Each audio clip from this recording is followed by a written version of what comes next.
Dan interval keyakinannya 95%. Jawabannya, untuk N sama dengan 300, berarti kan lebih besar sama dengan dari 30. Berarti dia menggunakan sampel besar. Dan untuk jumlah populasinya, itu tidak diketahui dalam soal. Berarti dia disebut juga sebagai populasi tidak terbatas.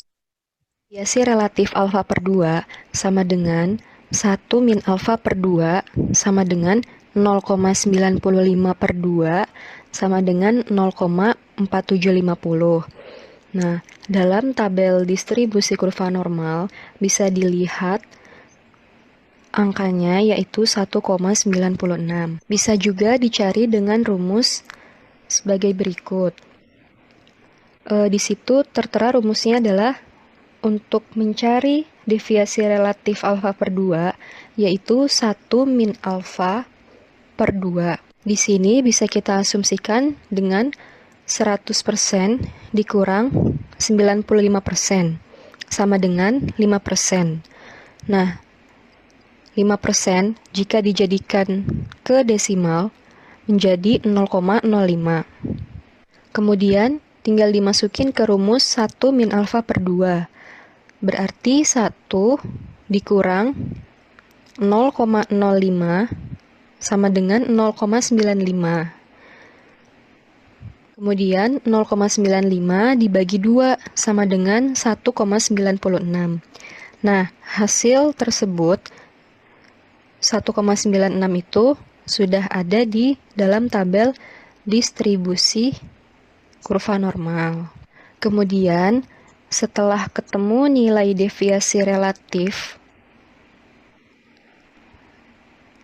kita bisa mencari estimasi interval rata-rata untuk populasi yang lebih besar dari 30. Rumusnya yaitu X bar dikurang deviasi relatif alfa per 2 dikali standar deviasi per akar N dikurang mu dikurang X bar ditambah deviasi relatif alfa per 2 dikali standar deviasi per akar N. Kemudian, angka yang tadi sudah dicari ataupun sudah diketahui bisa langsung dimasukkan ke dalam rumus tersebut, yaitu Rp406.000 dikurang 1,96 dikali 165.000 per akar 300 kurang dari mu kurang dari Rp406.000 ditambah buka kurung 1,96 dikali 165.000 per akar 300 dikali tutup kurung sama dengan Rp406.000 dikurang 800.671,51 kurang dari mu kurang dari Rp406.000 ditambah 18.671,51 sama dengan 387.328,49 kurang dari mu kurang dari 424.671,51. Jadi, rata-rata pengeluaran karyawan untuk membeli makanan dalam setahun dengan interval keyakinan 95% adalah antara 387.328,49 sampai dengan 424.671,51. Artinya, dugaan bahwa rata-rata pengeluaran karyawan yang berada di antara Rp387.328,49 sampai Rp424.671,51 akan benar 95% dari keseluruhan waktu jika pendugaan itu dilakukan berulang-ulang dengan cara yang sama. Untuk deviasi relatif alfa per 2 bisa juga diasumsikan dengan rumus seperti ini. Rumusnya adalah 1 min alfa per 2. Nah, diasumsikannya adalah 100% dikurang 95% dibagi 2. Nah, untuk 100% dikurang 95% sama dengan 5%. Kemudian, dijadikan ke desimal menjadi 0,05. Jadi, 1 dikurang 0,05 sama dengan 0,95 dibagi 2 sama dengan 0,4750. Kemudian dalam tabel kurva normal bisa dilihat angkanya yaitu 1,96. Estimasi untuk proporsi. Satu populasi, interval estimasi proporsi. Ahli statistika sering menggunakan proporsi sampel untuk mengadakan estimasi terhadap proporsi populasi. Dalam grafik 1.3 ini, diketahui bahwa distribusi T-nya itu dengan DK-nya sama dengan 9. DK ini diperoleh dari rumus N dikurang 1. Selanjutnya, distribusi proporsi sesuai dengan distribusi binomial. Tetapi rumus-rumus yang digunakan pada distribusi binomial sangat rumit. Untuk mempermudah perhitungan dapat digunakan pendekatan distribusi normal. Pendekatan tersebut dapat dilakukan dengan persyaratan. Yang pertama, sampel cukup besar atau N lebih besar dari 30. NP dan NQ masing-masing minimal 5. NP adalah proporsi sukses dan NQ sama dengan proporsi gagal. NP lebih besar sama dengan dari 5 bila P kurang dari 0,5 dan NQ kurang dari sama dengan 5 bila P lebih besar dari 0,5. Untuk interval estimasi berlaku rumus kesalahan beku sebagai berikut. Yang pertama, ada rumus populasi tak terhingga atau sigma prop sama dengan akar dari P bar dikali Q bar per N. Yang kedua ada rumus populasi terbatas. Sigma prop sama dengan akar dari P bar dikali Q bar per N dikali akar dari N besar atau jumlah populasi dikurang N kecil atau jumlah sampel per N kecil dikurang 1. Yang ketiga ada rumus interval kepercayaan. P bar kurang lebih Z atau deviasi relatif dikalikan akar dari P bar dikali Q bar per N. Keterangan sigma prop yaitu kesalahan baku proporsi, P bar yaitu proporsi yang diinginkan, Q bar yaitu dapat dari 1 dikurang P bar, N besar adalah jumlah populasi dan N kecil adalah jumlah sampel. Di sini ada contoh soal. Misalkan kita ingin menaksir presentase ibu hamil yang telah mendapatkan imunisasi double T dan diambil sampel sebanyak 100 wanita hamil. Dan sampel tersebut ternyata 60 wanita telah mendapat imunisasi double T. Derajat kepercayaannya 95%. Diketahui P bar didapat dari 60 per 100, hasilnya adalah 60%, Q bar 40%, dan N 100. Nah, derajat kepercayaan 95% didapatkan dari tabel Z, yaitu nilainya ada 1,96. Limit atas rumusnya ada P bar ditambah Z atau deviasi relatif yang dikalikan dengan akar dari P bar dikali Q bar per N sama dengan 60 ditambah 1,96 dikali akar 60 dikali 40 per 100. Hasilnya ada 69,6. Selanjutnya kita mencari limit bawah yang rumusnya ada P bar dikurang Z atau deviasi relatif dikalikan dengan akar P bar dikali Q bar per N sama dengan 60 dikurang 1,96 dikali akar 60 kali 40 per 100. Hasil yang didapatnya 50,4. Interval estimasi wanita hamil yang telah mendapat imunisasi double T terletak antara 50,4% dan 69,6%. Selanjutnya ada estimasi proporsi dua populasi. Estimasi tersebut dapat dilakukan terhadap satu populasi, tetapi dapat pula estimasi dilakukan terhadap selisih proporsi dua populasi. Misalnya, kita memiliki dua populasi yang berdistribusi binomial dengan proporsi masing-masing P1 dan P2. Dan kita ingin menaksir perbedaan antara dua proporsi tersebut antara P1 sampai P2. Untuk mengadakan estimasi terhadap selisih proporsi dua populasi, maka diambil sampel pada masing-masing populasi sebesar N1 dan N2, di mana terdapat proporsi sebesar P1 bar dan P2 bar. Bila ukuran sampel cukup besar, maka distribusi binomial dapat mengadakan pendekatan ke distribusi normal dengan rumus P1 bar dikurang P2 bar kurang lebih Z dikalikan akar dari P1 bar dikali Q1 bar per N1 ditambah akar dari P2 bar dikali Q2 bar per N2. Contoh soal. Dari bagian bedah suatu rumah sakit diambil sampel sebesar 120 penderita dan ternyata 30 penderita tersebut adalah wanita. Di samping itu, diambil sampel dari bagian penyakit dalam sebesar 200 orang penderita dan ternyata 25 orang penderita tersebut adalah wanita.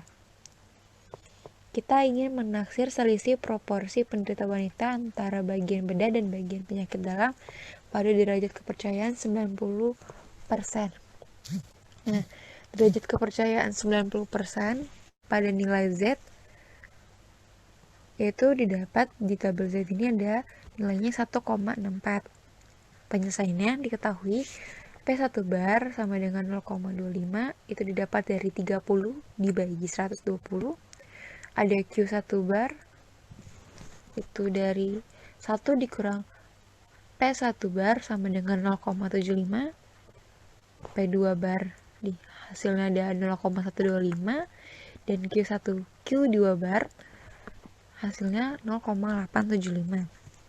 Nah, rumus dari interval kepercayaan ini ada P1 bar dikurang P2 bar kurang lebih Z atau deviasi relatif dikalikan akar P1 bar dikali Q1 bar per N1 ditambah akar dari P2 bar dikalikan Q2 bar per N2. Sekarang kita masukin ada 0,25 dikurang 0,125 kurang lebih 1,64 dikalikan akar 0,25 dikali 0,75 dibagi 120 ditambah 0,125 dikali 0,875 per 200. Nah, selanjutnya ada hasilnya itu jadi 0,125 kurang lebih 1,64 dikali 0,046. Nah, didapatkan hasilnya 0,125 kurang lebih 0,075. Nah, kesimpulannya, berdasarkan kepercayaan derajat kepercayaan 90% bahwa selisih proporsi penderita wanita di bagian bedah dan bagian penyakit dalam terletak antara 5% dan 20%. Ya, di sini ada daftar pustaka yang telah kami gunakan. Sekian dari kami. Apa ada yang ingin bertanya?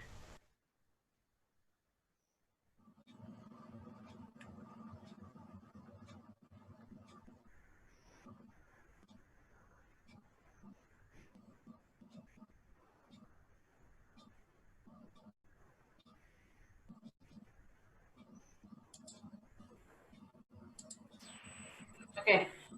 Terima kasih kelompok 8. Ada beberapa hal yang perlu diklarifikasi. Pertama tentang pembacaan bukan plus minus ya. Jadi tadi mengenai rumus ya. Halo. Kedengaran? Ya, Bu, kedengaran. Oke. Kedengaran, Bu. Rumus ya. Jadi kalau tentang estimasi poin dengan estimasi selang, perbedaannya adalah kalau estimasi titik itu memperkirakan, tapi bisa meleset ya. Tapi kalau estimasi selang kan di antaranya, jadi itu lebih baik. Kemudian untuk membaca tabel ya. Kalau yang pegang handphone bisa di-download. Saya ajarkan cara baca tabel Z. Baca tabel Z atau pegang buku Sutanto, buku Budiarto, di belakang ada tabel. Ibu Milvan baru pakai yang Ibu gambarin ya.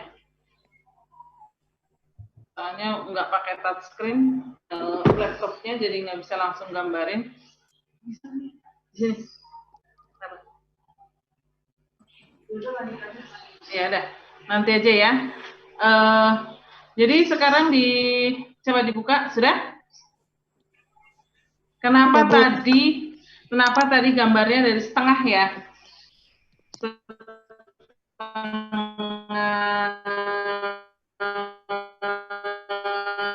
Ini ya, karena kurva normal Z, seluruhnya adalah Z.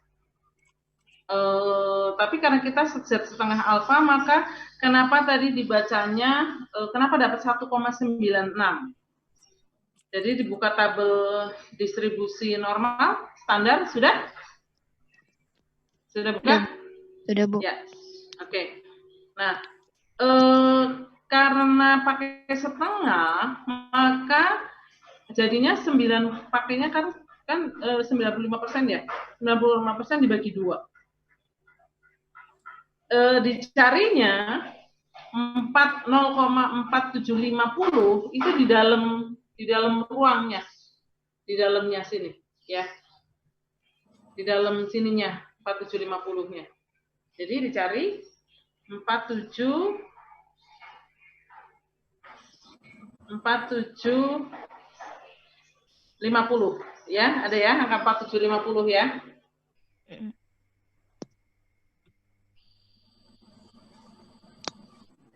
Nih ya, kiri 1,9, ke atas 0,6. Sehingga kalau Z setengah alfa dari 95% adalah 1,96. Gitu. Jadi cara baca tabelnya gitu. Kalau nilai Z-nya adalah di dalamnya, nilai alfanya di dalamnya ini adalah nilai alfa, dan ini dengan ini adalah nilai Z-nya. Di sebelah kiri dan sebelah atas adalah nilai Z-nya. Mengerti? Jadi tahu ya kenapa dapat kalau 90 itu 164, 95 adalah 196. Kalau 99 dibagi 2 berapa?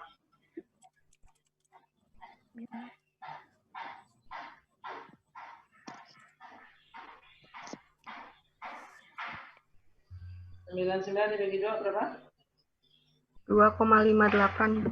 Ya, 2,58. Sekarang 2,58 kita cari di dalam. 99 bagi 2. 40. Ya, 0,95 ya. 45 ya? 49,5. 9,5. 49,5, 0,49,5. Sekarang cari 0,49 0,495 ya. 2,61. Ya, 2,5. 2,57. 49. Iya, 2,57, Bu. Ya, 2,57 ya. Iya. Tahu ya caranya ya. Halo yang lain? Bisa? Ya, jadi 2,57. Kenapa 2,57? Karena dicari 99 dibagi 2. Karena kita pakai setengah alfa. Z-nya Z setengah alfa ya, bukan Z alfa. Ada pertanyaan?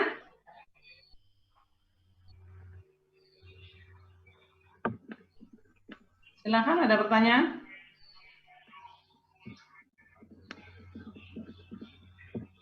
Sudah ngerti semua? Ada Bu, mau bertanya. Ya, silakan. Nama saya Sandi dari Sandi, kelompok iya. 6. Ya. Saya mau nanya Bu, ciri-ciri estimasi yang baik itu kan ada 3. Kalau misalnya dari salah satu poin tersebut tidak terpenuhi, apakah itu masih bisa dilakukan pengolahan data? Terus kalau misalnya data yang kita punya tidak memenuhi tiga kriteria tersebut, bagaimana cara mengolahnya? Apakah harus melakukan penelitian ulang atau bisa menggunakan cara lain? Ada lagi? Nanyanya ke kelompok 8 ya? Iya, Paling Bu. bantuin ya? Oke, ada lagi?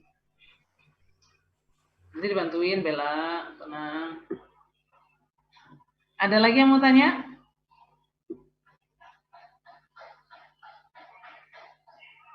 Selain Sandi, nggak ada yang nanya? Sudah ngerti semua ya?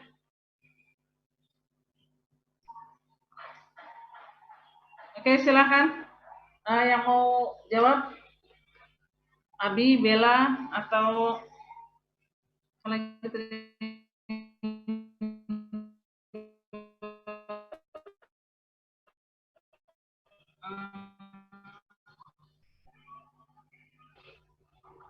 ayo, dijawab. Ntar kalau nggak bisa, Ibu bantuin.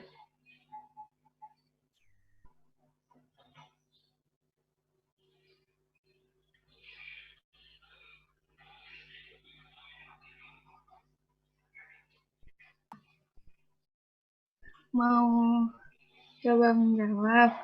Kalau Ya. menurut kelompok kami, kalau dari ketiganya itu, misalkan salah satu yang nggak ada, menurut kami tidak bisa. Karena untuk mendapatkan hasil pendugaan yang terbaik itu, dari sejumlah penduga tersebut, dari ketiga ciri itu harus ada ketiga kriterianya penduga. Ketiga kriterianya, karena sebelum mengolah data itu pentingnya untuk mengetahui apakah data kepencet, tunggu.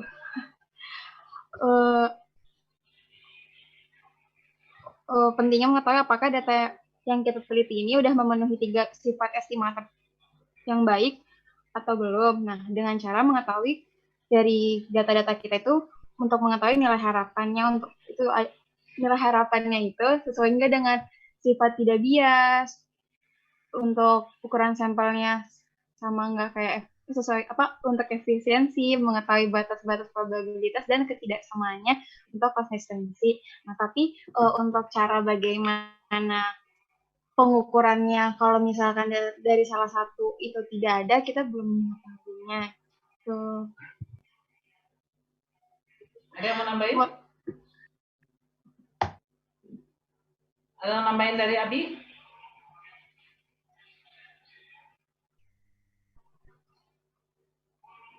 Bella mau nambahin? Sudah Bu, sepertinya cukup. Cukup. Silakan Ibu membantu. Pak Ozan? Rosita mau nambahin? Jadi kalau estimasi, kan kita mau menduga ya, tapi ciri-ciri pendugaan yang baik adalah tidak bias, efisien, dan konsisten. Tetapi kalaupun tadi sudah dikatakan hasil estimasi memakai nilai tersebut pada rentang yang kecil saja sudah mengandung nilai parameter, gitu ya. Jadi ciri efisiennya biasanya sih pasti ada ya. Nah, konsistennya berapapun besar sampel pada rentangnya akan mengandung nilai parameter yang sedang diestimasi. Jadi sekarang yang biasanya ini adalah biasnya gitu. Estimator yang estimator itu harus mengandung nilai parameter yang diestimasi. Jadi nilai parameternya harus ada. Misalnya kita menduga tentang tadi apa tadi ya? Survei tentang ibu hamil ya. Survei berat badan ibu hamil dengan sampelnya tadi misalnya 25 dan didapat rata-rata berat badannya 62 gitu ya. Dan standar deviasinya 9 kg. Dengan derajat kepercayaan 95% gitu ya. Nah, maka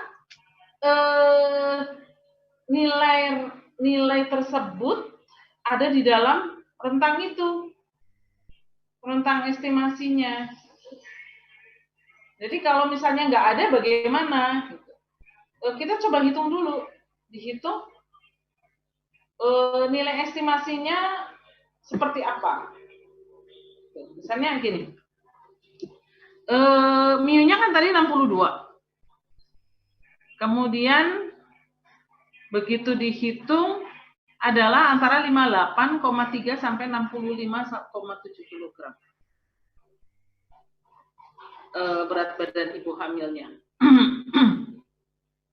Nah, nilai ini, nilai antara 58,3 sampai 65,3 itu jadi ada di rentang itu gitu berat badannya.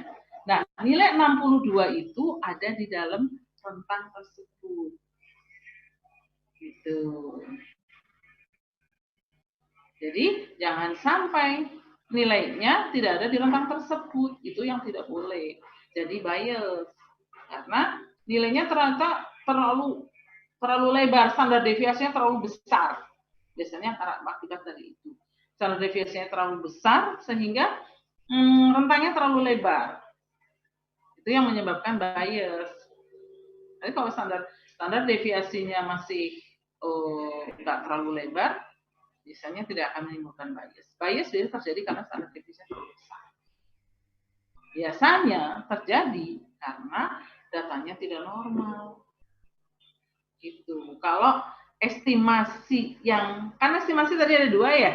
Ada beberapa estimasi ada estimasi titik, estimasi interval. Nah, estimasi untuk data numerik dan untuk data proporsi. Kalau data numerik sebaiknya kita gunakan datanya data normal. Gimana Sandi? Makin bingung? Lumayan, Bu. Makin bingung.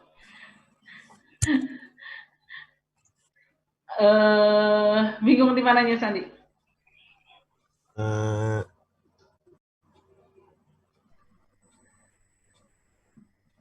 Udah lumayan paham sih, Bu, sebenarnya. Cuma ya gitu deh. Pelan-pelan. Ya, repot ya, statistik dengan daring ini memang paling repot. Mungkin kalau minggu depan saya coba, saya bisa nulis di laptop kali ya? Ya, kayaknya saya bisa gambar gitu di laptop kali ya? Iya, Bu. Kalau nggak bisa gambar, kayaknya saya susah gitu. Saya jelasinnya mulai ke depannya nanti, soalnya makin apalagi kalau lebih varian, saya mesti nulis gitu. Saya coba nanti buat selain ada membuat PPT, saya akan buatkan PPT ya, yang sampel lebih susah. Kalau estimasi hanya dihitung, ya, estimasi poin, estimasi interval kan hanya menghitung aja kan, mu sama dengan x bar plus minus z setengah alfa kali tau per akar n, gitu ya, atau kali standar error. Nah, hanya menghitung itu kan, jadi nggak terlalu sulit gitu. Cuma nanti yang mungkin yang agak sulitnya membaca tabelnya aja. Tetapi kalau untuk menghitungannya nggak terlalu sulit ya. Ya kan? Halo? Adakah yang sulit?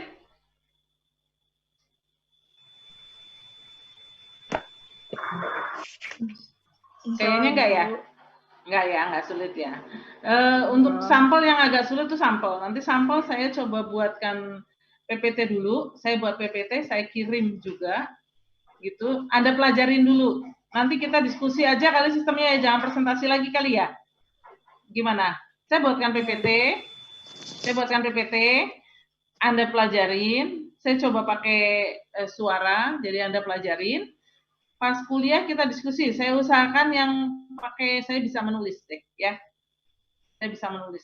Jadi kalau kayak gini kayaknya saya juga, soalnya Ibu biasa sambil menulis ya. Kalau statistik kayaknya